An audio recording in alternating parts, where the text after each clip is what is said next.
भारत माता की, भारत माता की, भारत माता की। वंदे वंदे वंदे। नमः पार्वती पतये हर हर। भारतीय जनता पार्टी के जिला के अध्यक्ष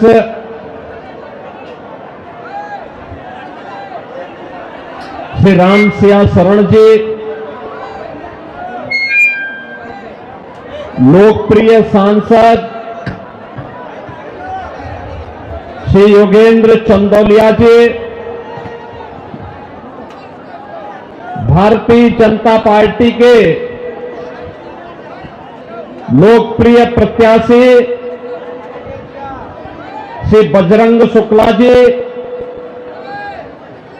जिला प्रभारी श्री योगेश आत्रे जी, विधानसभा प्रभारी विनोद भारद्वाज जी, लोकेश प्रजापति जी, मंच पर उपस्थित भारतीय जनता पार्टी के सभी पदाधिकारीगण,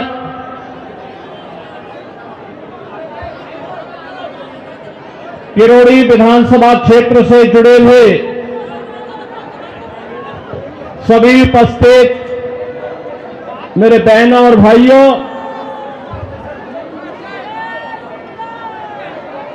दिल्ली विधानसभा चुनाव की दृष्टि से आज मुझे आप सबके बीच में आने का अवसर प्राप्त हुआ है। बहनों और भाइयों, मैं जब दिल्ली विधानसभा चुनाव की दृष्टि से आया हूं तो नजदीक से मुझे यहां की सड़कों को भी देखने का अवसर प्राप्त हो रहा है। मैं कल ही रात्रि को प्रयागराज से लखनऊ आया। उत्तर प्रदेश में प्रयागराज की धरती पर इस सदी का पहला महाकुंभ का आयोजन पूरी भव्यता के साथ हो रहा है। आप अनुमान करिए,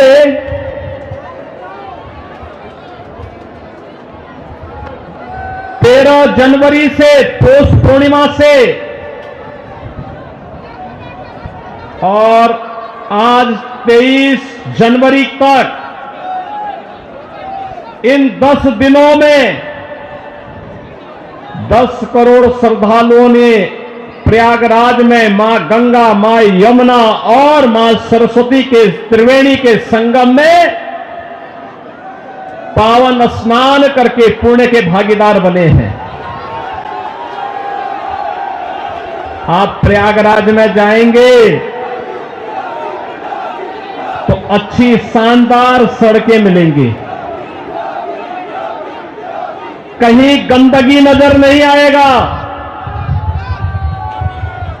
बिजली पूरी मिलेगी, कनेक्टिविटी चाहे वह सड़क की हो, रेल की हो या फिर हवाई जहाज की, तीनों की बेहतरीन कनेक्टिविटी प्रयागराज के लिए उपलब्ध रहेगी। बहनों और भाइयों, एक और प्रयागराज मां गंगा के तट पर लगने वाला इस सदी का सबसे बड़ा महाकुंभ प्रधानमंत्री मोदी जी के विजन के अनुरूप देश और दुनिया से आने वाले श्रद्धालुओं को न केवल आकर्षित कर रहा है बल्कि पुण्य का भागीदार भी बना रहा है।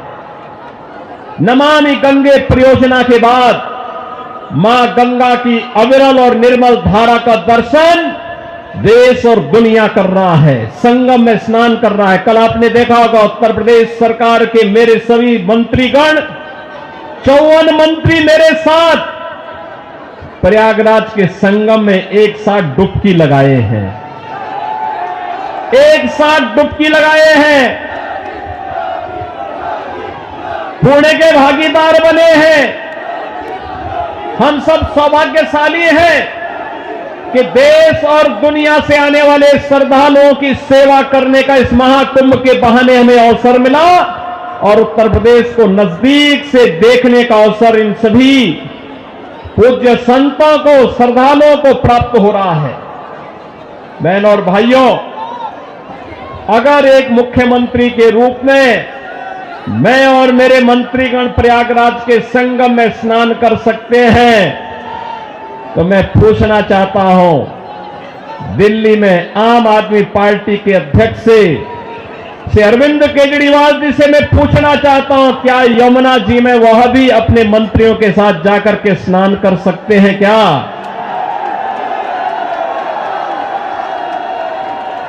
अगर उनमें नैतिक साहस है तो उनको इसका जवाब देना चाहिए।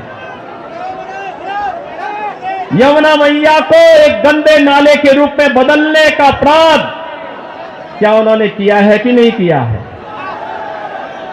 और अगर वह व्यक्ति इस बात का अपराधी है तो फिर मुझे नहीं लगता है कि जनता की इस जनता जनार्दन की इस अदालत में उन्हें कोई माफी दी जानी चाहिए। वो माफी के हकदार नहीं हो सकते। बहनों और भाइयों, आज जब हम लोग दिल्ली की स्थिति को देख रहे हैं, ये राष्ट्रीय राजधानी है और राष्ट्रीय राजधानी में एनडीएमसी के क्षेत्र को छोड़ दें, शेष दिल्ली में क्या स्थिति है सड़कों की, शेष दिल्ली में क्या स्थिति है सीवर की, शेष दिल्ली में क्या स्थिति है स्वच्छता की और क्या स्थिति है पेयजल की। ये बुनियादी सुविधाएं होती हैं, ये बुनियादी सुविधाएं होती, हर नागरिक का अधिकार होता है इन सभी सुविधाओं पर। याद करिए, आज से एक दशक पहले तक लोग याद करते थे, सुविधा प्राप्त करने के लिए दिल्ली आने की बात करते थे, सुविधाओं के लिए दिल्ली आते थे। अच्छी सड़क देखनी हो, मॉडल देखना हो, मेट्रो का मॉडल जो सरदार अटल बिहारी वाजपेयी जी ने प्रारंभ किया था, उसे देखने के लिए पूरा देश दिल्ली आता था। सड़कों की बात होती थी, दिल्ली आता था, स्वच्छता की बात होती थी, दिल्ली आता था, कोई नया कार्य होता था उसको देखने के लिए लोग दिल्ली आते थे। लेकिन बहनों और भाइयों, आज क्या स्थिति है, क्या बना दिया है? सड़क पे गड्ढा है या गड्ढे में सड़क है, कोई पता ही नहीं लग रहा है। मैं जब से चल रहा हूं यही दिल्ली के अंदर देख रहा हूं। बहनों और भाइयों, यह हमने खिलवाड़ करने की छूट एक व्यक्ति को और उनके गिरोह को क्यों दे दी है? स्वच्छता की स्थिति कितनी दुर्गतिपूर्ण है। कूड़ा का ढेर पड़ा हुआ है, गंदगी का ढेर पड़ा हुआ है। दिल्ली राष्ट्रीय राजधानी के अंदर इस प्रकार की दुर्गति हो, सीवर बह रहा सड़कों पर, हमारे वाहनों को भी उसी सीवर के बहते हुए सीवर से गुजरना पड़ा। और अभी तो पेयजल का भीषण संकट आने वाला है। दिल्ली में आम आदमी पार्टी की सरकार का पाप का भुक्तभोगी हमारी पावन मथुरा वृंदावन के श्रद्धालुओं को और संतों को भी उठाना पड़ता है। वहां मां गंगा एक गंदे नाले में बदल करके जाती है। जब भी नमामि गंगे परियोजना के अंतर्गत मां यमुना की शुद्धता की बात आई, स्वच्छता की बात आई, तो अरविंद केजरीवाल एंड कंपनी ने कोई सहयोग नहीं किया। ये सहयोग नहीं करना चाहते, कोई विकास का कार्य नहीं करना चाहते, किसी विकास की परियोजना का मौके पे जाकर के भौतिक सत्यापन नहीं करना चाहते, जनता को बुनियादी सुविधा मिले, उसका अधिकार प्राप्त हो, ये वे काम नहीं करना चाहते। इनका तो एक ही कार्य है, प्रातः काल होते ही सोशल मीडिया पर झूठे ट्वीट करना, झूठी फिल्मों का प्रदर्शन करना, झूठे प्रेस वक्तव्य और प्रेस वार्ता के माध्यम से केवल गुमराह करने वाले वक्तव्यों को देना। जितना समय झूठ बोलने की एटीएम के रूप में आम आदमी पार्टी और उनके नेता समय बर्बाद करते हैं, ये झूठ का एटीएम बनने की बजाय अगर उन्होंने जनता की जन सुविधा और विकास के बारे में सोचा होता तो 10 वर्ष में दिल्ली की कायाकल्प हो गई होती। दिल्ली बदल गई होती, लेकिन बहनों और भाइयों, दिल्ली बदलने की नहीं, इन लोगों ने दिल्ली को तो एक कूड़ा घर बना दिया है, दिल्ली को व्यवस्था का एक अड्डा दिया है। आजकल मैं सुन रहा हूं अपने भाषणों में से अरविंद केजरीवाल जी बार बार उत्तर प्रदेश की चर्चा कर रहे हैं, लेकिन उनको भूलना नहीं चाहिए अब मॉडल के रूप में उत्तर प्रदेश को लोग देख रहे हैं। मैं पूछना चाहता हूं, दिल्ली के अंदर भी ओखला औद्योगिक क्षेत्र है और पिछले 10 वर्ष में उद्योग ना के बराबर लगे हैं, कोई सुविधा नहीं, कोई सुविधा नहीं। आम आदमी पार्टी ने एक सुनियोजित साजिश के अंतर्गत ओखला दिल्ली के अंदर उद्योग तो नहीं लगने दिए, कोई रुचि भी नहीं ली, लेकिन इसमें बांग्लादेशी घुसपैठियों को और रोहिंग्या को जरूर बसाने का काम किया है। आम आदमी पार्टी के नेताओं के घर में आधार बनाने की मशीन के माध्यम से आधार बांटे जाते हैं इन बांग्लादेशी घुसपैठियों को,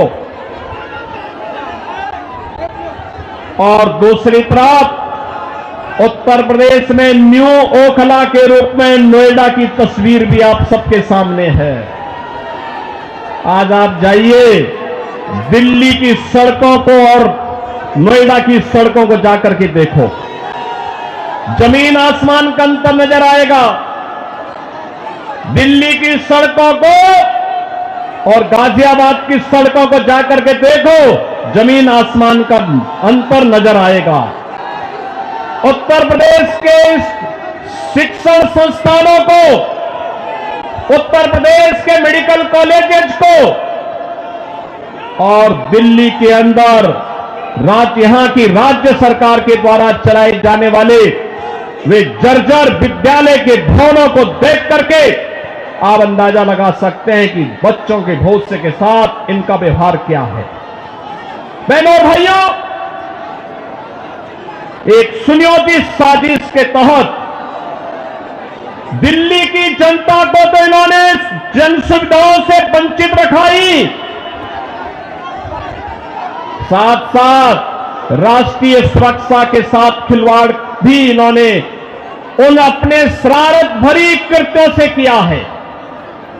आपने देखा होगा 2020 में दिल्ली के अंदर किस तरीके से दंगे करवाए गए और आम आदमी पार्टी के पार्षद और उनके विधायकों की संलिप्तता इस पूरे षड्यंत्र में सामने आई थी। ये लगातार राष्ट्रीय सुरक्षा के साथ खिलवाड़ कर रहे हैं। स्वाभाविक रूप से जो अपने गुरु सरदे अन्ना हजारे को धोखा दे सकता हो, वह व्यक्ति जनता को भी धोखा देने में माहिर होगा। देश को भी धोखा दे रहे हैं, जनता जनार्दन को भी धोखा दे रहे हैं। लगातार अपने वक्तव्यों के माध्यम से ऐसे ऐसे वक्तव्य जारी कर रहे हैं जिसमें अब मैं विश्वास के साथ कह सकता हूं कि दिल्ली की जनता आने वाली नहीं है। और मैं यही अनुरोध करने के लिए आया हूं। बहनों और भाइयों, मैं आपको एक बात और कहना चाहता हूं। मैं आपसे एक बात और कहना चाहता हूं। जो यहां पर आम आदमी पार्टी की सरकार और आम आदमी पार्टी जो लगातार कह रही है, ये लगातार एक बात तो कह रही है कि इन्होंने यहां पर बिजली दी है। बहनों और भाइयों, एनडीएमसी का क्षेत्र जहां बिजली मिलती है 24 घंटे, वह गृह मंत्रालय और शहरी विकास मंत्रालय भारत सरकार के अंतर्गत आता है। शेष दिल्ली में पावर कट देश के किसी भी बड़े महानगर से, किसी भी नगर से ज्यादा पावर कट है। मैं कह सकता हूं उत्तर प्रदेश की आबादी 25 करोड़ की है। हर जिला मुख्यालय को 24 घंटे की बिजली आज के दिन पर हम दे रहे हैं। और बिजली का पर यूनिट दाम उत्तर प्रदेश में एक सामान्य उपभोक्ता के लिए अगर है तो यह 3 से 3.5 रुपए है, इससे ज्यादा नहीं है। दिल्ली में यही 9 से लेकर 10 रुपया है। यानी उत्तर प्रदेश से 3 गुना पैसा लेते हैं, लेकिन 24 घंटे बिजली यहां पर नहीं दे पा रहे हैं। बहनों और भाइयों, मैं केवल आपसे एक बात कहना चाहता हूं। जो लोग आपके साथ खिलवाड़ कर रहे हैं, आपको जन सुविधाओं से वंचित कर रहे हो, दिल्ली की पूरी तस्वीर को बदसूरत कर रहे हो, राष्ट्रीय सुरक्षा के साथ खिलवाड़ कर रहे हो, ऐसे लोगों को सत्ता में दोबारा आने का कोई अधिकार नहीं होना चाहिए। कोई अधिकार नहीं होना चाहिए। आज आपके सामने भारतीय जनता पार्टी की डबल इंजन की सरकारें आपके पास काम करती हुई अगल बगल के राज्यों में नजर आ रही है। उत्तर प्रदेश है, हरियाणा है, राजस्थान है, मध्य प्रदेश है, छत्तीसगढ़ है। इन सभी राज्यों में जाकर के देखो। मैं कल एक न्यूज पढ़ रहा था कि पंजाब की कुछ बहनें आम आदमी पार्टी के कार्यालय का घेराव की हैं, अरविंद केजरीवाल के घर का घेराव की हैं और ये इस बात को लेकर कही है कि जो वायदा किया था इन्होंने पंजाब में सरकार बनाने के पहले कि 1000 रुपया हर महिला को देंगे, ये दिया ही नहीं और वे महिलाएं इसलिए घेराव करने के लिए आई थी। इन्होंने यहां पे दिल्ली में भी घोषणा की कि मुल्ला और मौलवी को यहां पर पहले से ही ये लोग वेतन देते थे।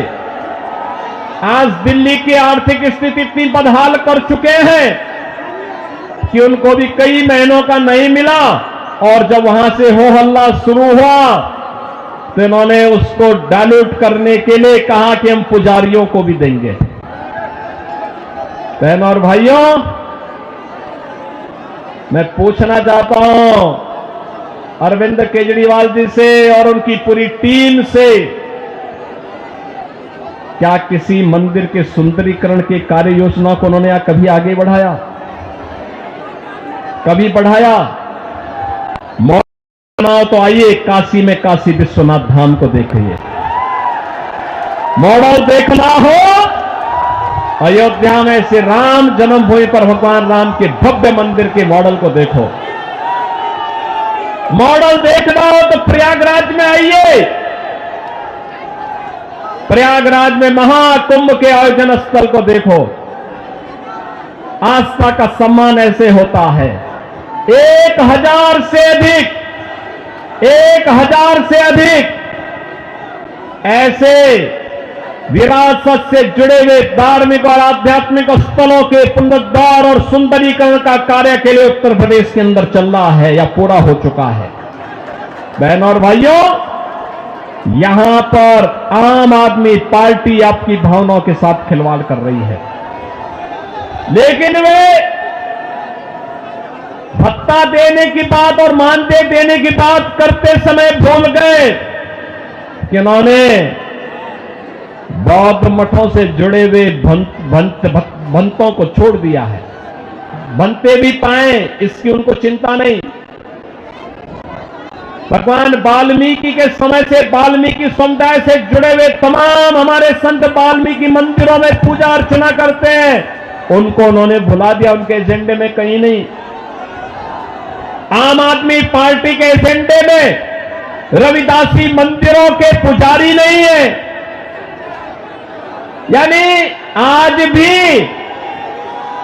इनकी तुष्टीकरण की जो पॉलिसी चली आ रही है, बांटो और राज करो की पॉलिसी चली आ रही है, वह अभी भी मानदेय और सरकारी पैसे से उस मानदेय या भत्ता देने में भी उसमें ये लोग परहेज नहीं कर पा रहे हैं।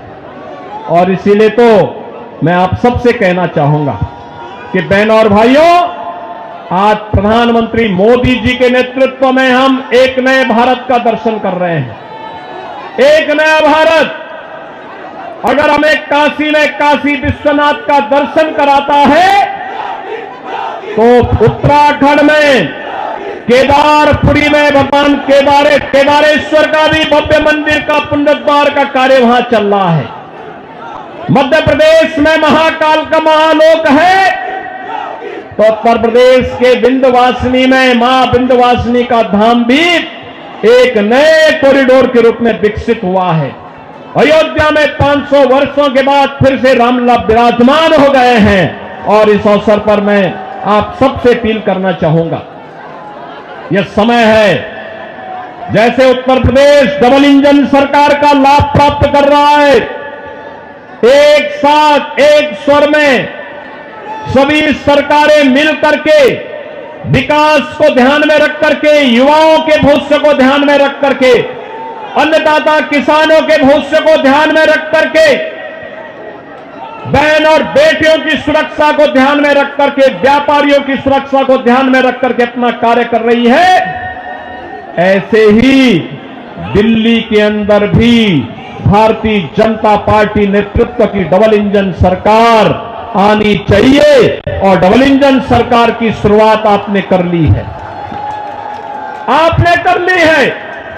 याद करिए, जब से अरविंद केजरीवाल और उनके मंत्रियों को भ्रष्टाचार के मामले में जेल में बंद किया गया था, जेल से जमानत पे छूटने के बाद इन्होंने कहा था कि जनता जनार्दन फैसला करेगी।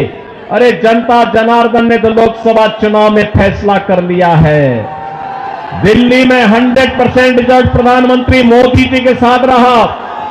चंदौलिया जी को आपने यहां से अपना सांसद चुन करके भेजा है, देश की संसद में भेजा है।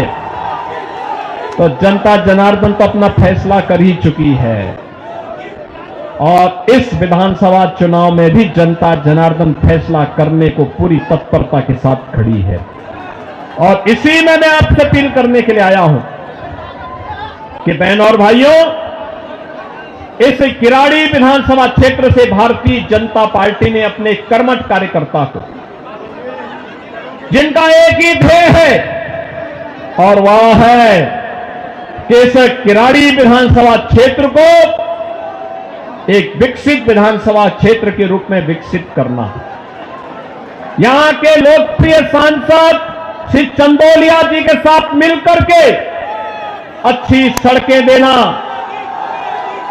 सीवर लाइन बिछाना, पेयजल की पुख्ता व्यवस्था करना, स्ट्रीट लाइट को दुरुस्त करना, साफ सफाई और स्वच्छता के मानक पर एक आदर्श विधानसभा के रूप में विकसित होना, बहन और बेटियों को सुरक्षा प्रदान करना, युवाओं के लिए रोजगार के अवसर उपलब्ध करवाना, उत्तम शिक्षा के, उत्तम स्वास्थ्य के केंद्र को बेहतरीन तरीके से, मॉडल तरीके से संचालित करने का कार्य, और इसको करने के लिए यहां पर राम भक्त बजरंग बली के रूप में बजरंग शुक्ला आपके बीच में उपस्थित हैं, भारतीय जनता पार्टी के प्रत्याशी के रूप में। मेरी आप सबसे अपील है कि डबल इंजन सरकार से ही दिल्ली की कायाकल्प होगी और डबल इंजन सरकार के प्रतिनिधि के रूप में बजरंग शुक्ला को दिल्ली विधानसभा में चुन करके भेजें। आप सब भेजेंगे? जनता जनार्दन का आशीर्वाद इस बजरंग शुक्ला को प्राप्त होगा। दोनों हाथ उठा करके अपना आशीर्वाद देकर के बोलिए। जहां तक मेरी आवाज जा रही है, ये घरों के ऊपर में लोग बैठे हुए हैं, सभी से मेरी अपील है, जहां तक मेरी आवाज जा रही है, घर के ऊपर हो, सड़क हो, अगल बगल हो, जहां तक मेरी आवाज जा रही है, बजरंग शुक्ला को आप आशीर्वाद देंगे, दिल्ली के कूड़े से निजात पाएंगे, ये झूठ बोलने की एटीएम मशीन से मुक्ति पाएंगे, यमुना मैया की शुद्धि के अभियान में सहभागी बनेंगे। तो मेरे साथ बोलेंगे जय श्री राम, जय जय श्री राम।